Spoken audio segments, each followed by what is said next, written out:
કોઈ ચોઘડિયા નહીં નડતા તમને, તમને તમારા કરેલા કર્મો જ નડે. આ વાતનો વિશ્વાસ રાખજો. કારણ કર્મના સિદ્ધાંત અનુસાર શું છે? પાપ કર્મ. આ દુઃખ છે અત્યારે વર્તમાનમાં. તો વિશ્વાસ રાખજો અમારી વાતનો. ક્યાંક નું ક્યાંક પૂર્વમાં તમારો કોઈ એવો અપરાધ બની ગયો છે, કોઈ એવું પાપ બની ગયો છે, એના ફળ સ્વરૂપ અત્યારે હાલ તમે દુઃખની પરિસ્થિતિમાં રહો છો. શું પૂર્વમાં કંઈક નું કંઈક પાપ બની ગયું હશે. આ જન્મમાં નહીં હોય તો આવતા જન્મમાં કંઈક નું કંઈક એવા પાપો બની ગયા છે. એના ફળ સ્વરૂપ તમે હાલ જે પરિસ્થિતિ વેઠી રહ્યા છો દુઃખની, એ પૂર્વના પાપનું પરિણામ છે. શું છે?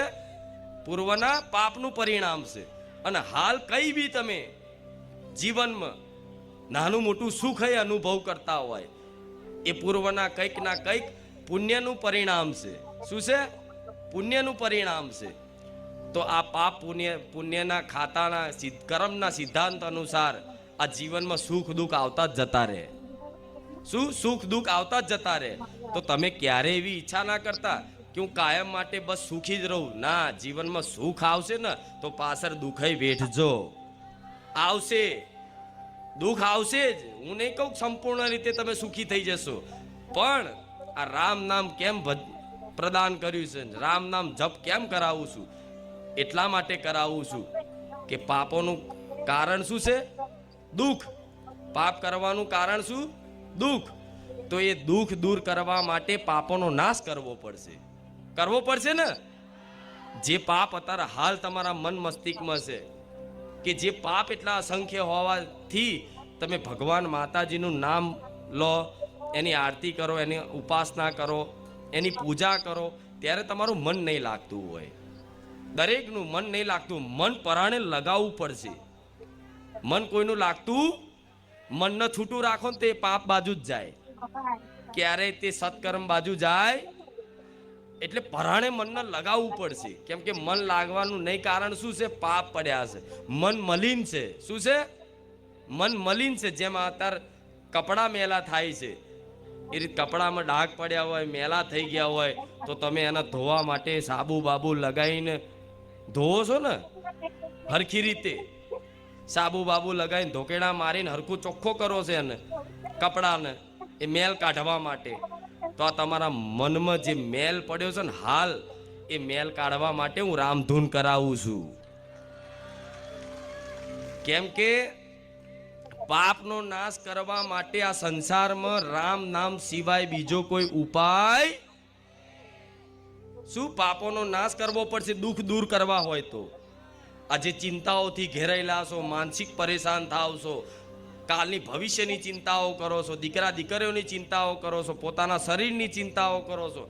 આ ચિંતાઓ થાય છે એનો અર્થ એવો છે કે ક્યાંક ને ક્યાંક પૂર્વમાં તમારા પાપ કર્મ બન્યા હોય, એના ફળ સ્વરૂપ આ કર્મ તમને ચિંતાઓથી ઘેરી નાખે, જીવનમાં નિરાશા અપાવો, મહેનત કરો છતાંય ફળ ના મળે. આ બધી પરિસ્થિતિ થાય છે ને બધાના જીવનમાં. હા, તો શું કરવું પડશે? પાપોનો નાશ કરવો પડશે. તો પાપોનો નાશ કરવા માટે પુણ્ય કરશો ને, તો પુણ્ય કરવાથી પુણ્ય વધશે, પુણ્યની વૃદ્ધિ થશે. શું? પુણ્યની વૃદ્ધિ થશે. પણ પુણ્યથી પાપોનો નાશ નહીં થાય. ખબર પડે છે ને મારી વાત? પુણ્ય કરવાથી પુણ્ય વધશે, એનું ખાતું વધશે, બેલેન્સ વધશે, પણ એ પુણ્યના બળથી પાપનો નાશ થતો નથી. પણ પાપનો નાશ કરવા માટે એકમાત્ર ભગવાનનું નામ, બસ. બીજું આ સંસારમાં કોઈ વસ્તુ કામ આવતી, કોઈ સાધન કામ આવતું, કોઈ પદ્ધતિ, કોઈ ઉપાય કામ આવતા નથી. ખાલી માત્ર ભગવાનનું નામ. તો આ ભગવાનનું નામ તમે રામ રામ રામ રામ જપો છો ને, તો આ રામ નામ રૂપી સાબુથી આ તમારા મનનો મેલ ધોવાય છે. શું? મનનો મેલ ધોવાય છે. તો આ મનનો મેલ રોજ રામ રામ કરશો ને, તો આ રામ નામ રૂપી સાબુથી આ મનનો મેલ રોજ ધોવાતો જશે, રોજ ધોવાતો જશે, રોજ ધોવાતો જશે ને. તો આપે રૂપે તમને અંતર આત્મામાં એવો આનંદની અનુભૂતિ થશે કે તમે માતાજી ભગવાન જોડે એના સિવાય બીજું કશું નહીં માગો. રામ મારે એવા બનાવવા તમને કે કશું માગો નહીં, બસ ખાલી માત્ર ભક્તિ કરો. તો રામ નામ કેમ પ્રદાન કર્યું છે તમને ખબર નહીં? એક વખત રામ બોલવાથી કેટલા પાપોમાં આગ લાગે છે. કેટલા પાપો? ગોડાઉન ભરીને પાપો છે તમારા. કેટલા? ગોડાઉન ભરીને. એક એક પાપ કરીને ગણવા જાય ને તો કેટલાય વર્ષો નીકળી જાય, જન્મો નીકળી જાય. કેમ કે આ જન્મ નહીં, જન્મો જન્મના પાપ કર્મ પડ્યા હોય. ગયા જન્મના, એના આગલા જન્મના, એના આગલા જન્મના, જેટલી વાર મનુષ્ય અવતાર લીધો હોય એ બધી વખતે જે ધરતી પર આ કર્મ ભૂમિ છે, આ શું છે? કર્મ ભૂમિ છે. અહીં તમે જેવું બીજ વાવો એવું ફળ પ્રદાન થાય. તો ક્યાંક ને ક્યાંક જન્મો જન્મથી તમે પાપ કર્મ કરતા જ આયા હોય, એ પાપ કર્મના ફળ સ્વરૂપ તમે આ બધી દુઃખની યાતનાઓ ભોગવતા હોય. તો આ દુઃખની યાતનાઓ ના ભોગવવા માટે ભગવાનનું નામ કાફી છે. વિશ્વાસ રાખજો. રામ ગોડાઉન ભર્યું છે, ગોડાઉન. એ ગોડાઉનમાં આગ લગાડવા માટે રામ નામ રૂપી દિવાશ્રી ચોપવી પડશે. શું? રામ નામ રૂપી દિવાશ્રી ચોપવી પડશે. તો શું એક વખત રામ બોલવાથી હજારો પાપો નષ્ટ થાય? તો હું કહું છું હા, નષ્ટ થાય, નષ્ટ થાય. પણ તમે એકદમ મોરું મોરું બોલો કે રામ રામ, તો ચોથી થાય. એના માટે બોલવું પડે રામ રામ રામ રામ.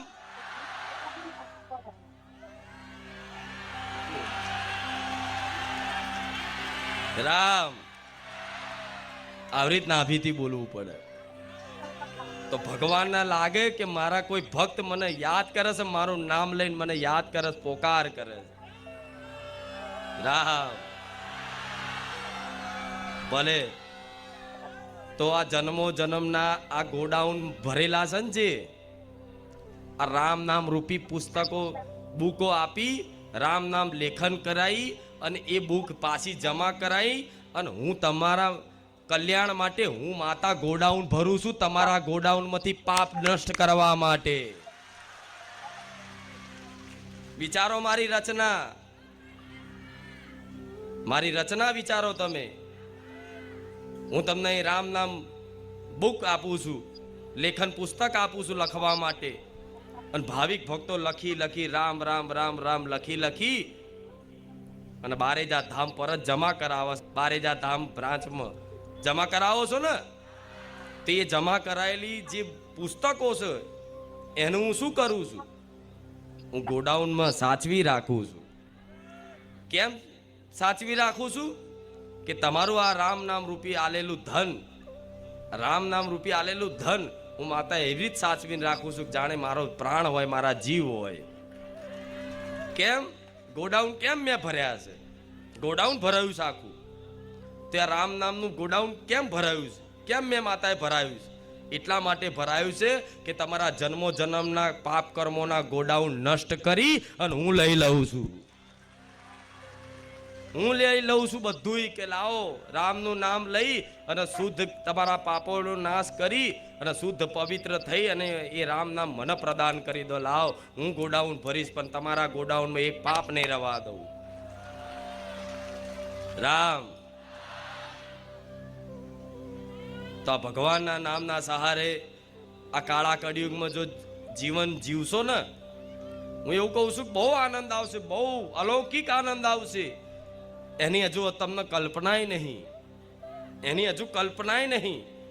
તમને એવું કે મારી અંદરનો આનંદ નહીં જોતો. અમારે તો બહાર સંસારમાં અમારે બહુ દુઃખી છે. માં પૈસે ટકીએ, ઘર રહેવા નહીં, આ નહીં, શરીર બીમાર છે, આ નહીં, પેલું નહીં, બધું અલગ અલગ જાતની બધાની અરજીઓ.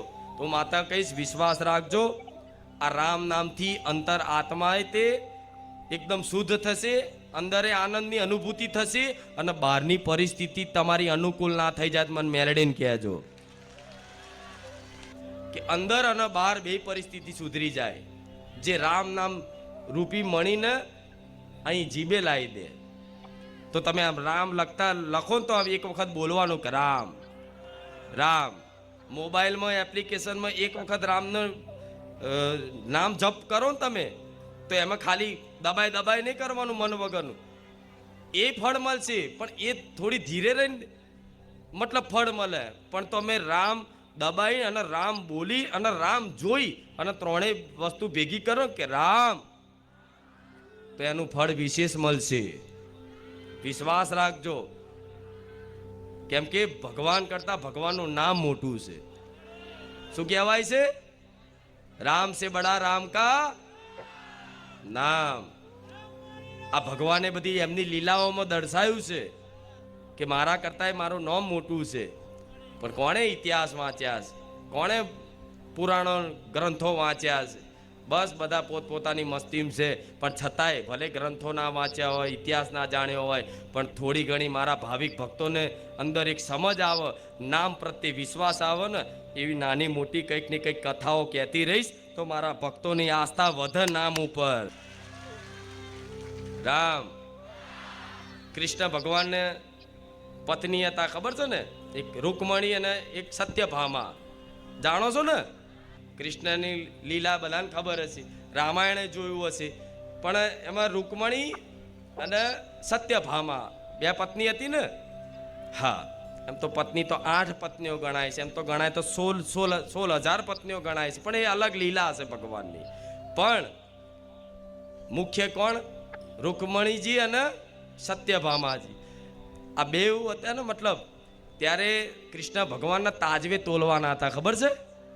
હા, તો તાજવે તોલવાના હતા ને, તો સત્યભામાએ શું કર્યું? એક બાજુ તાજવામાં કૃષ્ણ ભગવાનને રાખ્યા અને બીજા તાજવામાં સોના, ચાંદી અને ઝવેરાત મૂક્યા. તો તાજવું ઊંચું થયું નહીં. ગમે તેટલું મૂક કરે, પણ કૃષ્ણ ભગવાનનું તાજવું ઊંચું થાય? સારું, શું છે એ વિચારક? શું છે? ભગવાન હલતા જ નહીં. આટલું બધું સોનું મૂક્યું, ઝવેરાત, ચાંદી, હીરા, મોતી બધા દાગીના મૂકી દીધા, છતાંય તે ભગવાનનું પલ્લું ઊંચું જ નહીં થતું. શું છે? શું છે? તો પછી તરત જ રૂકમણીજીનો વારો આવ્યો. તો રૂકમણીજીએ શું કર્યું? તરત તુલસી પત્ર પર કૃષ્ણ લખી અને બધું હટાવીને ખાલી તાજવા પર મૂક્યું. ભગવાનનું નામ ખાલી આમ મૂક્યું ને, ભગવાનનું તાજવું ઊંચું થઈ ગયું. ખબર છે ને? ખાલી એક તુલસી પર ખાલી એક કૃષ્ણ નામ લખી અને મૂક્યું, એટલામાં તો આખું ભગવાનનું તાજવું ઊંચું થઈ ગયું, સમાંતર થઈ ગયું ને. તે શું દર્શાવે છે? જેટલું જ મારા ભગવાન, હું ભગવાન છું ને, એટલું જ મારા ભગવાનનું નામ છે, એ દર્શાવે છે. રામ. તો આ વાતોનો વિશ્વાસ કરવો પડશે. ભગવાનને પહેલા ગણતા હતા ભગવાન છે, બસ હાથ જોડ્યા, પતી ગયું, પ્રણામ નમસ્કાર, પતી ગયું.